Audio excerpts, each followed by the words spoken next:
Hello everyone, सभी को नमस्कार। आज हम बात करने वाले हैं increasing and decreasing function, class +2 chapter number 6, जिसका नाम है एप्लीकेशन ऑफ डेरिवेटिव का एक छोटा सा टॉपिक है इंक्रीजिंग एंड डिक्रीजिंग फंक्शन। आज इस वीडियो में हम इस टॉपिक को कंप्लीट करेंगे। देखिए, जैसे हमारे टॉपिक का नाम है इंक्रीजिंग एंड डिक्रीजिंग फंक्शन, तो सबसे पहले हम ये जान लेते हैं कि इंक्रीजिंग फंक्शन कौन से होते हैं और डिक्रीजिंग फंक्शन कौन से होते हैं। उसको समझने के लिए मैं यहाँ पे दो ग्राफ बना रहा हूँ। पहला ग्राफ अपना ये है, ठीक है। ये ग्राफ ऐसे है, उसके बाद फिर ऐसे, ठीक है जी। एक और ग्राफ मैंने बनाया, वो मैंने ग्राफ बनाया सीधा ऐसे, ठीक। इन दो ग्राफ में आप ऑब्जर्व कर रहे हैं, जैसे ही आप यहाँ से यहाँ पे जाएंगे, लेफ्ट से राइट की तरफ जाएंगे, देखिए बढ़ रहा है ये ग्राफ, बढ़ रहा है ना। बढ़ता बढ़ता एक पॉइंट ऐसा आया जहाँ पे ये रुक गया कुछ देर के लिए, सीधा है, उसके बाद फिर बढ़ने लग गया। इसको बोलते हैं इंक्रीजिंग फंक्शन। इंक्रीजिंग क्या है? ये ग्राफ बढ़ रहा है, इसको क्या बोलते हैं? इंक्रीजिंग, ठीक है। बीच में कहीं रुक जाता है, स्टॉप हो जाता है, कांस्टेंट हो जाता है, उसके बाद फिर बढ़ने लगता है, तो इसका नाम क्या है? Increasing function. दूसरे ग्राफ में आप ऑब्जर्व करेंगे, जैसे ही आप लेफ्ट से राइट की तरफ जाते हैं, ये फंक्शन लगातार बढ़ता जाता है, लगातार, देखिए सीधा लगातार बढ़ रहा है, कहीं भी रुक नहीं रहा ना। तो इसको बोलते हैं स्ट्रिक्टली इंक्रीजिंग। क्या बोलते हैं इसको? स्ट्रिक्टली इंक्रीजिंग फंक्शन, ठीक है। ये सिर्फ इंक्रीजिंग रहेगा, जो कहीं पे रुक भी जाएगा फिर बढ़ता चला जाएगा, फिर रुक जाएगा फिर बढ़ता चला जाएगा, ऐसे फंक्शन को बोलते हैं इंक्रीजिंग फंक्शन। जो कहीं पर भी ना रुके, बिना रुके बढ़ता चला जाए, तो उस फंक्शन को क्या बोलते हैं? Strictly increasing function. सेम चीज आपकी डिक्रीजिंग फंक्शन के केस में होगी।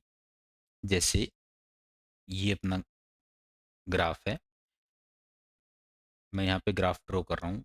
ऊपर से नीचे की तरफ आया, एक जगह रुक गया, फिर नीचे चल पड़ा, नीचे आ गया, ठीक है। जैसे ही आप लेफ्ट से राइट आए, पहले बहुत बड़ा वैल्यू थी इसकी, उसके बाद जैसे ही आप लेफ्ट से राइट की तरफ आ रहे हैं, वैल्यू कम होती जा रही है, यहाँ से वैल्यू कम होती चली गई, नीचे आ गई, ठीक है। कुछ देर के लिए रुक गई, उसके बाद फिर नीचे आ गई। इसको क्या बोलते हैं? Decreasing function. क्या बोलोगे इसको? डिक्रीजिंग फंक्शन, ठीक है। इसी प्रकार से अगर कोई ग्राफ बिना रुके नीचे आता है, क्या आता है? बिना रुके नीचे आता है, ऐसे करके बिना रुके नीचे, उसको आप बोलोगे स्ट्रिक्टली डिक्रीजिंग। क्या नाम होगा उसका? स्ट्रिक्टली डिक्रीजिंग फंक्शन, ठीक है। ये तो बात रही जब हमें ग्राफ दिया हुआ हो, हमें पता करना है कि ये फंक्शन इंक्रीजिंग है या फिर स्ट्रिक्टली इंक्रीजिंग है, या डिक्रीजिंग है या फिर स्ट्रिक्टली डिक्रीजिंग है, ठीक है। ग्राफ से तो हम पता कर लेंगे आसानी से कि ये फंक्शन इंक्रीजिंग है या फिर डिक्रीजिंग है। लेकिन अगर हमें ऐसे फंक्शन दिया हुआ हो, जैसे f x equal to sine raise to power 4 5 x/12, ठीक है। ये एक फंक्शन है, इसका कोई ना कोई ग्राफ तो होगा ही होगा। इसका जो ग्राफ अगर हम ड्रॉ करना चाहें, तो it is little bit hard to draw the graph of this function. थोड़ा सा हमारे लिए हार्ड हो जाता है ग्राफ पता करना कि इस फंक्शन का। तो हम क्या करते हैं, बिना फंक्शन का ग्राफ पता किए हम उसको कैसे पता करेंगे कि ये फंक्शन इंक्रीजिंग है या फिर स्ट्रिक्टली इंक्रीजिंग है, या फिर डिक्रीजिंग है या फिर स्ट्रिक्टली डिक्रीजिंग है, ठीक है। तो उसको देखते हैं कैसे पता करेंगे हम। देखिए, कई बार फंक्शन का ग्राफ अपने पास ऐसे भी आ सकता है, जैसे ये है अपने पास। फंक्शन का ग्राफ ऐसे आ सकता है, ऐसे कुछ भी फंक्शन का ग्राफ आ सकता है, ठीक है। जैसे अगर मैं इस फंक्शन को ऑब्जर्व करता हूँ, तो हमारे पास ऐसे आता है कि इस पॉइंट से लेके ये जो यहाँ पे पॉइंट था, यहाँ से लेके यहाँ तक ये फंक्शन ने इंक्रीज किया, बढ़ा। उसके बाद यहाँ से लेके फिर यहाँ तक फंक्शन क्या हुआ? डिक्रीज हुआ, नीचे आया, फिर यहाँ से ऊपर जाना स्टार्ट कर दिया। भाई, एक ही फंक्शन के ग्राफ में कई बार ऊपर जा रहा है, कई बार नीचे आ रहा है, मतलब वो इंक्रीज भी हो रहा है और डिक्रीज भी हो रहा है, ठीक है। तो इस पॉइंट से लेके एक्स के इस पॉइंट तक, यहाँ तक, इस इंटरवल के अंदर इस फंक्शन ने क्या किया? इंक्रीज किया। उसके बाद कुछ इंटरवल के लिए ये डिक्रीज हो गया, उसके बाद फिर इंक्रीज हो गया। कुछ इंटरवल में ये कांस्टेंट रहा, यहाँ पे देखो कांस्टेंट रहा, ये ना बढ़ा ना घटा। तो ऐसे भी होता है कि किसी कोई फंक्शन किसी इंटरवल में इंक्रीज करता है, किसी इंटरवल में डिक्रीज करता है, ठीक है। तो हम कैसे पता करेंगे कि किस इंटरवल में डिक्रीज करेगा, किस इंटरवल में इंक्रीज करेगा? तो उसके लिए एक थ्योरम है अपने पास। क्या है? अगर आपके पास कोई भी फंक्शन एफ एक्स, ठीक है, वो फंक्शन कॉन्टिन्यूस होना चाहिए, कॉन्टिन्यूस फंक्शन किसी इंटरवल में ए से बी क्लोज इंटरवल में, और डिफरेंशिएबल होना चाहिए वो फंक्शन, डिफरेंशिएबल, ठीक है, ओपन इंटरवल के अंदर। अगर एक इंटरवल आपको दिया हुआ है, उस इंटरवल के क्लोज इंटरवल में वो फंक्शन कॉन्टिन्यूस और ओपन इंटरवल में डिफरेंशिएबल है, तब हम देखिए कंडीशन फर्स्ट कैसे पता करेंगे कि एफ डैश एक्स का मतलब derivative of function F x, अगर ये ग्रेटर देन जीरो आता है, क्या आता है? ग्रेटर देन जीरो इस इंटरवल में ए से बी में। अगर ग्रेटर देन जीरो आता है तो ये होता है स्ट्रिक्टली इंक्रीजिंग फंक्शन, ऐसा स्ट्रिक्टली इंक्रीजिंग फंक्शन, ठीक है। अगर ये function f dash x greater than equal to zero आता है, मतलब किसी पॉइंट पे जीरो भी बन रहा है, ये इक्वल टू जीरो भी बन रहा है, तो उस इंटरवल में सिर्फ रहेगा इंक्रीजिंग फंक्शन, ठीक है। क्या रहेगा? Increasing function.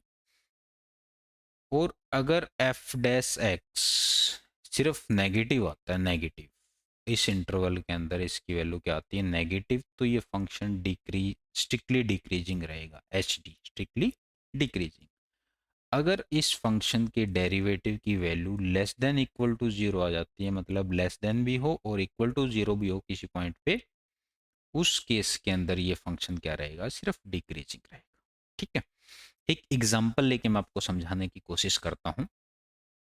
एफ एक्स अगर आपका क्या है, ये है एक्स क्यूब, ठीक है।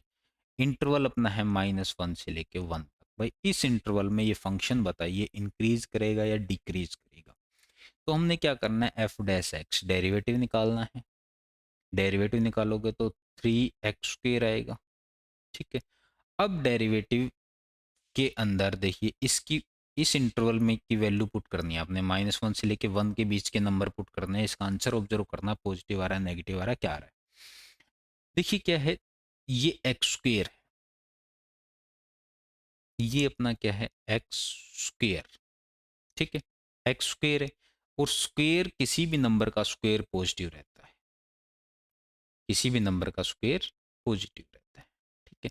और 3 भी पॉजिटिव है, तो 3 पॉजिटिव और पॉजिटिव की मल्टीप्लाई करोगे तो पॉजिटिव आएगा, ठीक है। मतलब जीरो से बड़ा तो आएगा ही आएगा, जीरो से बड़ा आएगा। अब ये बात तो हो गई सही। दूसरी बात, अपने ये और चेक कर लो, क्या किसी कोई वैल्यू पुट करने से ये फंक्शन जीरो बन रहा है? नहीं बन रहा। इस इंटरवल के अंदर जीरो आता है, -1 और 1 के बीच में जीरो आता है। जब आप इसमें जीरो पुट करोगे, ये इसका आंसर क्या आएगा? जीरो आएगा। मतलब इसका आंसर कहीं ना कहीं जीरो ही बन रहा है। तो greater than equal to zero आ गया तो जीरो बनेगा, जीरो से बड़ा बनेगा।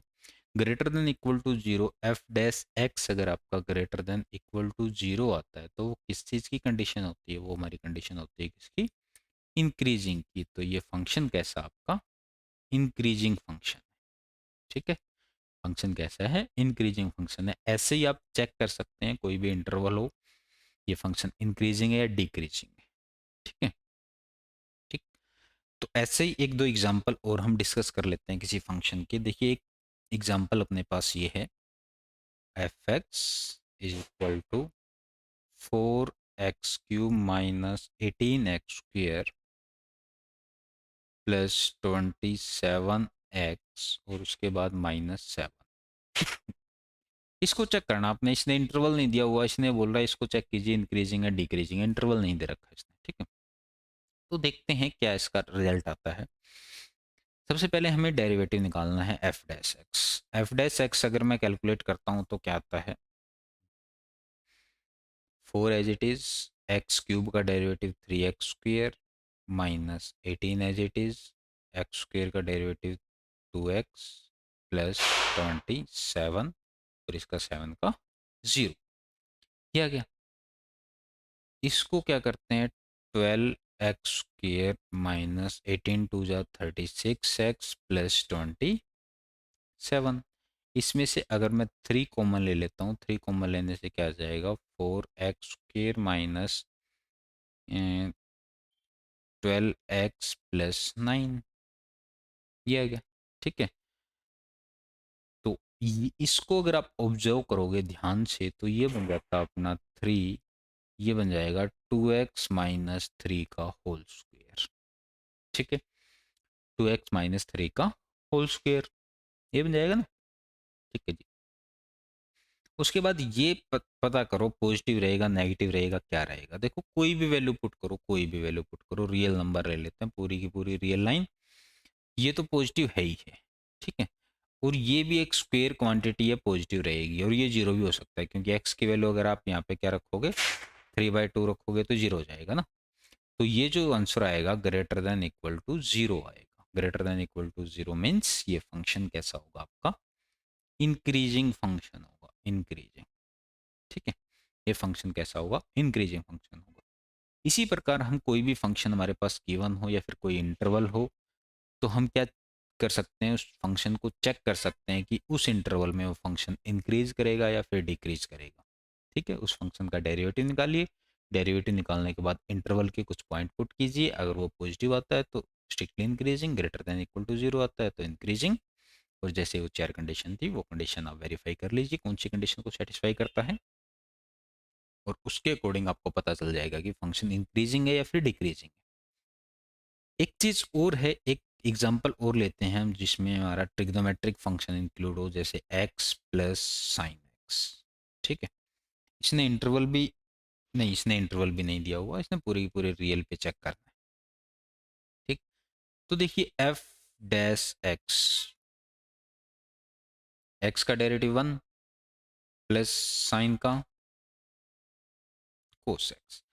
अब हमें ये पता करना है कि इसका आंसर कहाँ जाएगा, नेगेटिव होगा, पॉजिटिव होगा, क्या होगा क्या नहीं होगा। तो आपको ये पता है जो कोस एक्स होता है अपने पास, साइन एक्स, एक साइन एक्स फंक्शन और एक कोस एक्स फंक्शन। ठीक है, इसका जो आंसर रहता है वो -1 और 1 के बीच में रहता है, दोनों कुछ भी वैल्यू पुट कर लो, इसका आंसर क्या रहेगा, -1 और 1 के बीच में रहेगा। अब क्या करता हूं मैं, ये तो अपना 1 है, ठीक है, प्लस में इसका जो आंसर रहेगा वो -1 और 1 के बीच में रहेगा, क्लोज इंटरवल, -1 और 1 भी इंक्लूड होता है। ठीक है, अगर इसका आंसर -1 रहा, कम से कम रहा -1 से पीछे तो नहीं जाएगा, अगर -1 रहा तो आउटपुट क्या आएगी, 0 आएगी। ठीक है, और अगर बड़ी से बड़ी वैल्यू रही तो 2 आएगी। तो इसका आंसर क्या आएगा, 0 2 के बीच में आएगा, या फिर 0 2 भी आ सकते हैं ना, 0 2 या फिर 0 2 के बीच में।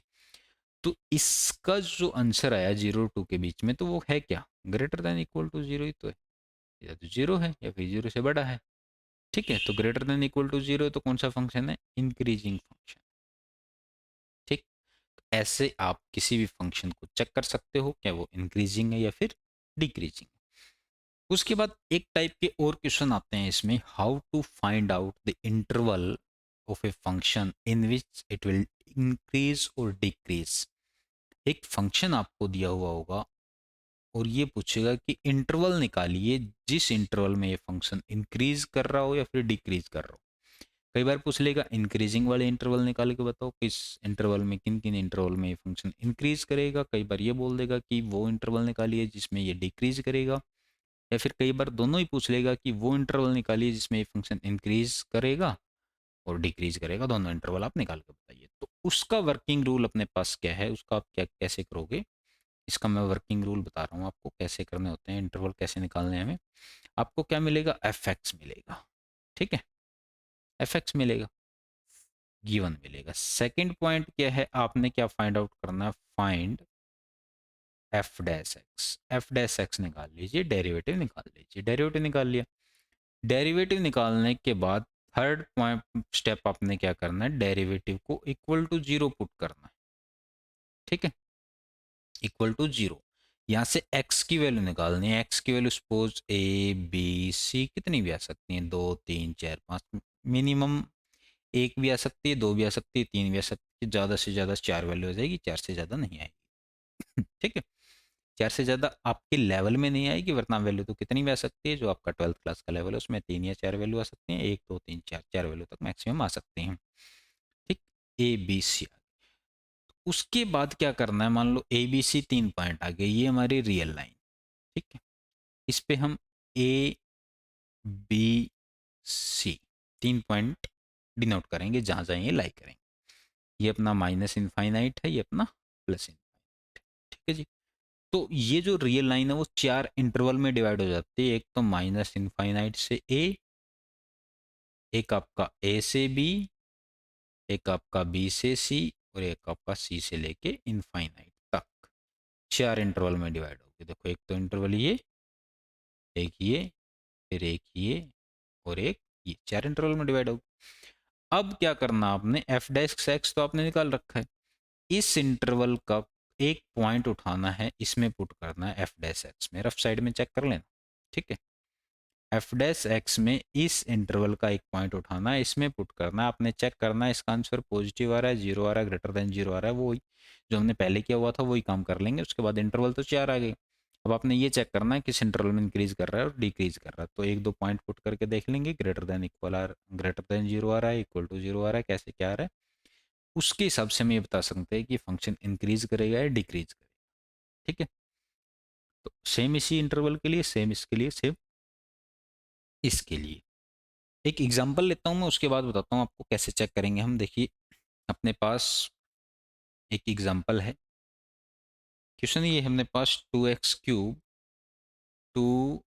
Cube minus 15x² plus 36x+1, इस ये फंक्शन है, इस फंक्शन के अपने इंटरवल निकालने हैं जिसमें ये इंक्रीज करता है या फिर डिक्रीज करता है। ठीक है, तो एफ एक्स अपने को ये गिवन है, एफ एक्स क्या अपने पास 2x³ minus 15x² plus 36x+1। आपने क्या करना है, एफ डैश एक्स निकालना है, डेरिवेटिव निकालिए। डेरिवेटिव आप निकालेंगे तो 3 आगे आ जाएगा, 3 2 जा 6 x² माइनस 30x+36, ये है। ठीक है, अब आपने क्या करना है, एफ डैश एक्स को equal to zero, F dash x अपना ये है, इसको इक्वल टू जीरो पुट करो। 6x² minus 36x+36 equal to zero, sorry 30x+36x equal to zero. 6 common है, x² minus 5x+6 equal to zero. ये 6 multiply में इस साइड आएगा, डिवाइड में जीरो हो जाएगा, अपने पास बचेगा x² minus 5x+6 equal to zero. ठीक है, ये अपनी क्वाड्रेटिक इक्वेशन बन गई। इसको इक्वल टू जीरो कैसे सोल्व करते हैं इसको, इसके मेथड होते हैं, फैक्टराइजेशन मेथड होता है, जो मैंने एक वीडियो भी अपलोड की हुई है क्वाड्रेटिक इक्वेशन के नाम से, उसमें आप चेक कर सकते हैं इसको कैसे फैक्टराइज करते हैं। या फिर मैं आपको यहाँ भी याद दिला देता हूँ थोड़ा सा कैसे हम इसको फैक्टराइज करेंगे। सबसे पहले 6 की और x² के कोफिशिएंट के मल्टीप्लाई करते हैं, 6 इंटू 1 इक्वल टू 6, और x का कोफिशिएंट हम नीचे लिखते हैं -5। अब अपने दो नंबर ऐसे ढूंढने हैं जिनकी मल्टीप्लाई करें 6 आए, प्लस माइनस करें तो -5 आए, वो नंबर अपने पास आ जाते हैं -3 -2। तो इस मिडिल टर्म को स्प्लिट करके हम लिखेंगे x² minus 3x minus 2x plus 6 equal to zero. यहाँ से अपने पास पहले दो से क्या कॉमन आ गया, x, अंदर क्या बचा x -3, दूसरे से -2, तो x -3 इक्वल टू जीरो। उसके बाद हम ये लिख सकते हैं x -3 और इसके फैक्टर बन जाएंगे x -2 इक्वल टू जीरो। यहाँ से x की वैल्यू क्या आ जाएगी, 2,3, दो वैल्यूज आ गई। इन दो वैल्यूज, ये जो x की वैल्यूज एफ डैश एक्स को इक्वल टू जीरो पुट करने के बाद जो x की वैल्यूज आती हैं, इनका नाम होता है क्रिटिकल पॉइंट्स। क्या नाम होता है इनका, क्रिटिकल पॉइंट्स। ठीक है, क्रिटिकल पॉइंट्स आ गए। अब हमें क्या करना है, ये जो है रियल लाइन पे ड्रॉ करना है, यहाँ 2 आ गया, यहाँ पे 3 आ गया। ठीक है, 2 और 3 आ गया, तो अपने पास 3 इंटरवल बन जाएंगे, एक ये, दूसरा ये, और तीसरा ये। पहला इंटरवल माइनस इनफाइनाइट से 2 तक, दूसरा इंटरवल 2 से 3 तक, और तीसरा इंटरवल 3 से इनफाइनाइट तक। ठीक है, अपना एफ डैश एक्स ये आया था, इसी को सोल्व करते करते अपने पास ये आया और 6 यहाँ पर रहता है, तो एफ डैश एक्स अपना ये है। एफ डैश एक्स को अगर मैं सही लिखना चाहूँ तो 6 कॉमन लेने के बाद अंदर वाले के फैक्टर बने थे x-3 x-2, ये बने। अब इसका एक पॉइंट पुट करके देखो यहाँ पे क्या आएगा, पॉजिटिव आएगा, नेगेटिव आएगा, क्या आएगा। देखिए क्या आ रहा है, मान लो माइनस इनफाइनाइट से और 2 के बीच में 1 तो कहीं ना कहीं यही होगा, 1 पुट करके देखिए, 1 पुट करेंगे ना हम, 1 पुट करेंगे तो ये 6 एज इट इज, 1 पुट करेंगे तो ये भी नेगेटिव और दूसरा ये भी नेगेटिव, तो नेगेटिव इंटू नेगेटिव पॉजिटिव आएगा, तो ये क्या आएगा, पॉजिटिव, मतलब इस इंटरवल में पॉजिटिव आ रहा है। तो माइनस इनफाइनाइट से 2 वाले इंटरवल में फंक्शन क्या करेगा, इंक्रीज करेगा। इंक्रीज का मैंने ऊपर की तरफ एरो लगा दिया, मीन्स बढ़ रहा है, ठीक है। 2 और 3 के बीच की कोई वैल्यू पुट कीजिए, 2 और 3 के बीच की मान लो 2.5 पुट करके देखता हूँ मैं, 2.5 अगर मैं पुट करूंगा तो 6 तो पॉजिटिव है, यहाँ 2.5 पुट किया तो क्या आया, -0.5 नेगेटिव आएगा, यहाँ 2.5 किया तो +0.5 पॉजिटिव आएगा। हमें ये नहीं देखना वैल्यू क्या आ रही है, हमें ये देखना बस पॉजिटिव आ रही है नेगेटिव आ रही है। ये देखो 6 नेगेटिव पॉजिटिव, तो आंसर क्या आएगा, ये पॉजिटिव है ये पॉजिटिव है, तो negative in positive into negative negative, तो आंसर आएगा इसका नेगेटिव। नेगेटिव मीन्स 2 से लेके 3 तक के इंटरवल में ये क्या करेगा, डिक्रीज करेगा, ठीक है। उसके बाद 3 से इनफाइनाइट के बीच में चेक करो, 3 से इनफाइनाइट के बीच में कोई एक पॉइंट पुट कीजिए, सपोज 4, 3 से बड़ा 4 नंबर है, 4 नंबर अगर मैं यहाँ पुट करूंगा तो क्या आएगा, ये पॉजिटिव है, ये भी पॉजिटिव ये भी पॉजिटिव, तो पॉजिटिव आ गया ओवरऑल, तो इसमें भी इंक्रीज करेगा, ठीक है। तो इंक्रीजिंग वाले इंटरवल कौन से होंगे, इंक्रीज किस किस इंटरवल में करेगा, माइनस इनफाइनाइट से 2, उसके बाद हम यूनियन लिख देंगे 3 से लेके इनफाइनाइट तक, ये इंटरवल अपना ऐसा बन जाएगा जिसमें फंक्शन, ये जो फंक्शन है ये इंक्रीज करेगा। और डिक्रीज वाला इंटरवल कौन सा बनेगा अपने पास, 2 से लेके 3 तक ओपन इंटरवल, ठीक है। इस इंटरवल में डिक्रीज करेगा। इस मेथड से हम इंक्रीजिंग और डिक्रीजिंग फंक्शन, इंक्रीजिंग और डिक्रीजिंग इंटरवल फाइंड आउट करेंगे। एक एग्जांपल और है, एक ट्रिग्नोमेट्रिक का एग्जांपल ले लेता हूं मैं, f x equal to sine x plus cos x, ठीक है। इसने दे रखा है 0 से लेके 2 पाई के बीच में आपने इंटरवल निकालना, ठीक है। 0 से लेके 2 पाई के बीच में तक इंटरवल निकालने, अपने पूरी रियल लाइन पे काम नहीं करना, सिर्फ 0 से लेके 2 पाई तक, ठीक है जी। अब हमने वही काम करना है, एफ डैश एक्स कैलकुलेट कीजिए, एफ डैश एक्स साइन का डेरिवेटिव कोस एक्स, कोस का माइनस साइन एक्स, ठीक है। उसके बाद एफ डैश एक्स को हम इक्वल टू 0 पुट करेंगे, एफ डैश एक्स को इक्वल टू 0 पुट करोगे क्या आएगा, cos x minus sine x equal to 0, यहाँ से अपने पास आ जाएगा cos x equal to sine x, cos x को डिवाइड में लेके आएंगे तो sine by cos tangent x equal to 1 हो जाएगा।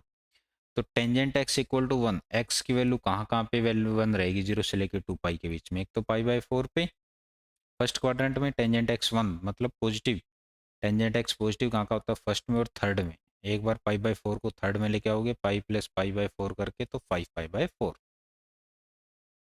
ठीक है। दो वैल्यू ऐसी आ गई जहाँ पे हमारे पास ये जो क्रिटिकल वैल्यूज आ गई। अब वही बात है, हमने क्या करना है, हमने ये करना है कि ये रियल लाइन हमारी, ये पाई/4 और ये 5 पाई/4, रियल लाइन में यहाँ क्या है 0 और एंड पॉइंट क्या है 2 पाई, यहीं तक रहना हमारा एफ डैश एक्स, मैं यहाँ लिख रहा हूँ एफ डैश एक्स क्या अपने पास 0 सॉरी कोस एक्स माइनस साइन एक्स, ठीक है। अब 0 से लेके पाई/4 मतलब 0 से लेके 45 के बीच की कोई एक वैल्यू पुट कीजिए, मैं 30 पुट कर रहा हूँ क्योंकि 30 पे हमें वैल्यू पता है, ठीक है। कोस 30 क्या होती है, कोस 30 होती है √3/2, और साइन 30 क्या होता है 1/2 होता है, √3 3/2 बड़ा होता है 1/2 से, ऐसे भी चेक कर सकते हैं 1/2 कॉमन, √3 - 1, ठीक है। आंसर क्या आएगा पॉजिटिव। पॉजिटिव मतलब पहले इंटरवल में फंक्शन क्या करेगा, इसमें जो है वो इंक्रीज करेगा, इसके अंदर इंक्रीज करेगा, ठीक है।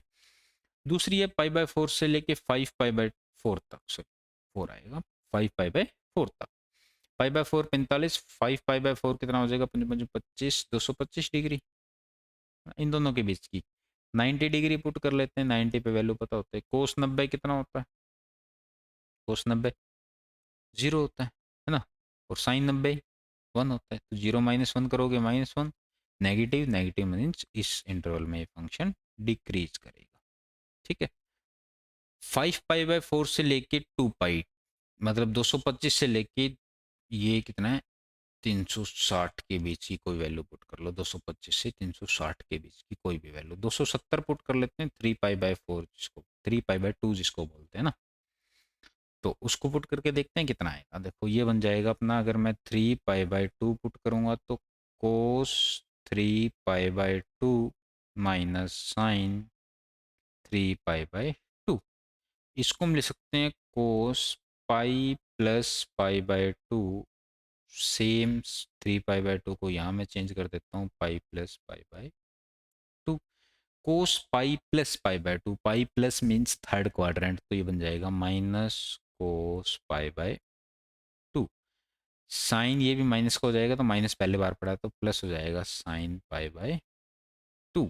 ठीक है, कोस π/2, कोस 90 पे क्या होगा 0, और साइन 90 पे 1, तो -0 + 1 1 1 मीन्स पॉजिटिव, तो इस इंटरवल में भी इंक्रीज करेगा ये। ठीक है, इस इंटरवल में भी क्या करेगा, इंक्रीज करेगा। तो अपना इंक्रीजिंग वाला इंटरवल कौन सा आ गया, 0 से लेके π/2 ओपन इंटरवल यूनियन 5π/4 से लेके 2π तक ओपन इंटरवल। ठीक है, डिक्रीजिंग इंटरवल कौन सा आ गया, π/4 से लेके 5π/4 तक, ये डिक्रीजिंग इंटरवल आपका।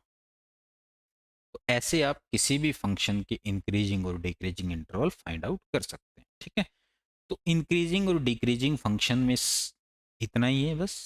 ठीक, क्या क्या सीख लिया हमने, क्या किसी फंक्शन को इंक्रीजिंग या डिक्रीजिंग कैसे चेक करते हैं और उसके इंटरवल कैसे फाइंड आउट करते हैं।